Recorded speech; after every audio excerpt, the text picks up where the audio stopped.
Satu untuk sejuta impian, All New Avanza. Jika kalian melihat mobil ini tanpa menampilkan logonya, apakah ada yang beda? Sepertinya sulit untuk membedakannya. Mobil ini benar-benar mirip, bahkan hampir identik di beberapa sektor. Dan fakta menariknya adalah mobil yang mirip tersebut keluar dari pabrikan yang berbeda, yaitu Toyota dan Daihatsu. Toyota dan Daihatsu sering banget ngeluarin mobil yang mirip satu sama lain, seperti Avanza dan Xenia. Untuk Avanza dan Xenia sendiri, dari awal keluar sampai saat ini masih terus memiliki desain yang hampir sama. Cuman di generasi terbarunya, ada sedikit perbedaan di bagian depannya, sisanya ya masih sama. Kemudian selain Avanza Xenia, ada juga Rush dan Terios. Ini sama nih kayak Avanza Xenia, dari awal sampai sekarang masih sama secara desain. Dan terakhir ada Raize dan Rocky. Sebenarnya masih ada beberapa mobil lagi yang mirip, seperti Ayla, Agya, Sigra, dan Calya. Namun kita ambil contoh 3 aja ya. Dan dari ketiga mobil kembar ini, jika tidak menggunakan emblem, kemungkinan kalian tidak akan mengetahui perbedaannya, karena emang bener-bener identik banget. Pertanyaannya, kenapa Daihatsu ngeluarin mobil mirip kayak Toyota? Atau Toyota yang ngeluarin mobil kayak Daihatsu? Jawaban utamanya adalah Daihatsu adalah bagian dari perusahaan Toyota. Pertanyaan lainnya, apakah Daihatsu ini memang punya Toyota sejak awal? Tentu aja tidak. Daihatsu pertama kali menjadi perusahaan memiliki nama Hatsudoki Seizo Co. pada 1907 dan didirikan di Jepang. Kemudian berubah namanya pada tahun 1930 saat mereka mengeluarkan kendaraan roda 3 dan diesel yang diberi nama Daihatsu. Sejak saat itu, perusahaan tersebut berubah nama menjadi Daihatsu Motor Co. Ltd. Kemudian pada tahun 1957, Daihatsu melihat peluang pasar mobil ternyata sangat kecil. Dengan demikian, untuk memperbesar perusahaannya, Daihatsu memutuskan untuk membuat dan menjual truk roda 3. Dan uniknya, keputusan ini cukup berhasil.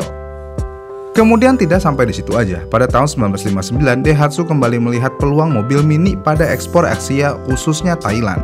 Dan sekali lagi, keputusan Daihatsu cukup tepat karena mereka cukup sukses sampai titik ini. Namun semua itu berubah pada tanggal 9 November tahun 1967 ketika pemerintah Jepang memutuskan untuk melakukan pembebasan kapital. Kenapa?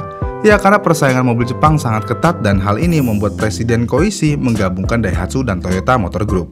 Sampai titik ini walaupun sudah digabungkan tapi tetap aja kedua perusahaan ini masih berjalan masing-masing.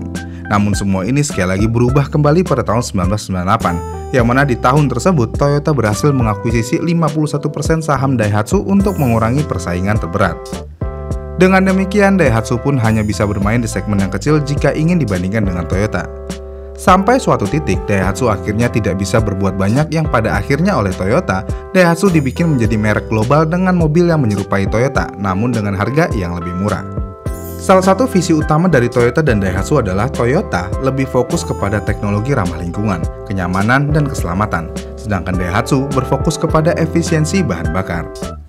Kemudian walaupun penggabungan perusahaan ini baru terjadi secara resmi pada tahun 1998, namun mobil kembar dari Daihatsu dan Toyota sebenarnya sudah jauh ada sebelum tahun itu, yang mana mobil kembar ini keluar pada tahun 1969 dengan Daihatsu meluncurkan Consorte dan Toyota mengeluarkan Publica. Kemudian 1 tahun setelah dua mobil tersebut keluar ke pasaran, tepatnya pada tahun 1970-an, kedua pabrikan ini mengeluarkan mobil kembar lagi, yang mana Toyota mengeluarkan Corolla dan Daihatsu mengeluarkan Charman. Setelah tahun tersebut, kedua perusahaan ini tidak pernah membuat mobil kembar lagi, hingga akhirnya terciptalah Avanza dan Xenia pada tahun 2003 dan 2004, dan berlanjut deh sampai sekarang. Uniknya adalah Daihatsu dan Toyota pada awalnya digabungkan untuk menghindari kapitalisme, namun nyatanya dengan banyaknya mobil kembar ini, kapitalisme semakin terasa. Namun ya, walaupun demikian, siapa juga sih ya yang mau melawan pabrikan mobil asal Jepang ini? Ditambah kayaknya sampai beberapa tahun atau mungkin puluhan tahun atau paling apes nih ratusan tahun ke depan, kayaknya tidak akan ada pabrikan mobil asli Indonesia yang benar-benar bisa diakui dan disupport oleh masyarakatnya sendiri ataupun pemerintahnya. Jadi ya udah, kapitalisme ini tidak membawa dampak yang negatif-negatif banget. Iya nggak sih? Kemudian selain itu semua, walaupun kedua mobil ini memiliki desain yang identik, namun dari materialnya benar-benar cukup berbeda. Yang paling gampang kita bandingkan adalah Avanza dan Xenia generasi awal. Avanza memiliki material yang bagus, proper, dan dilengkapi dengan fitur keselamatan yang bagus. Ini berbeda sekali dengan Xenia. Xenia benar-benar memiliki bodi yang sangat kaleng. Kayaknya kalau nabrak nyamuk aja itu mobil bisa penyok. Ditambah dengan velgnya yang hanya menggunakan kaleng dan velg dengan ring yang kecil, ini membuat Xenia benar-benar kurang nyaman digunakan, yang mana Xenia sangat limbung di jalan. Belum lagi mesinnya yang sangat berbeda, Xenia benar-benar loyo banget dibandingkan Avanza. Namun semua itu lambat laut membaik, yang mana mobil-mobil Daihatsu saat ini jauh lebih baik. Bahkan terkadang kita tidak bisa membedakan mana Toyota mana Daihatsu jika dari dalam mobil. Selain bahan interiornya yang hampir mirip-mirip saat ini, semua tata letaknya dan fitur yang ada juga hampir mirip. Walaupun saat ini sudah tidak mirip 100% kayak Avanza Xenia generasi awal, tapi semuanya masih hampir mirip.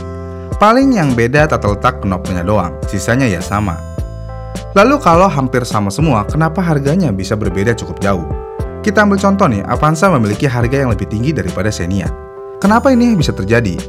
Jadi Xenia memiliki tinggi yang lebih pendek 5 cm daripada Avanza. Ya, 5 cm. Apakah hal tersebut berpengaruh kepada harga? Ya, tentu aja berpengaruh. Karena dari perbedaan 5 cm aja, berapa banyak nilai bahan yang bisa dihemat? Hemat dari mananya nih? Contohnya jam kerja mesin pabrik, stamping, panjang kabel, bahkan sampai finishing cat dan lainnya. Dan hal ini cukup menghemat biaya produksi. Selain itu, ini juga semua untuk marketing. Toyota khususnya Avanza selalu memberikan branding kalau Avanza memiliki berat yang lebih mantap dan memiliki ground clearance yang sempurna. Dan uniknya entah kenapa untuk kasus Avanza Xenia sendiri ada perbedaan yang cukup signifikan dari dulu sampai sekarang mengenai mesinnya. Avanza akan selalu lebih bertenaga daripada Xenia. Namun ini semua saat ini tidak terjadi di Raize dan Rocky. Di kedua mobil ini sama-sama menggunakan mesin yang mirip, yaitu 3 silinder dengan turbo yang sehibrid. Jadi jelas antara kedua mobil ini benar-benar tidak ada beda dari performa mesinnya. Jadi satu-satunya hal yang membedakan antara kedua model ini adalah fitur.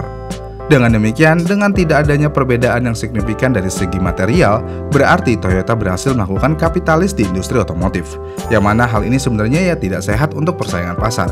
Namun mau bagaimanapun juga, kita sebagai konsumen ya mau bagaimana lagi, terima aja.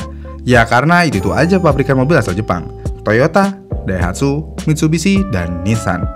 Ya gitulah kira-kira kenapa mobil Toyota dan Daihatsu banyak yang mirip. Bagaimana nih menurut kalian? Apakah kalian keberatan dengan kondisi seperti ini? Komen di kolom komentar di bawah ya, dan sampai jumpa di video selanjutnya.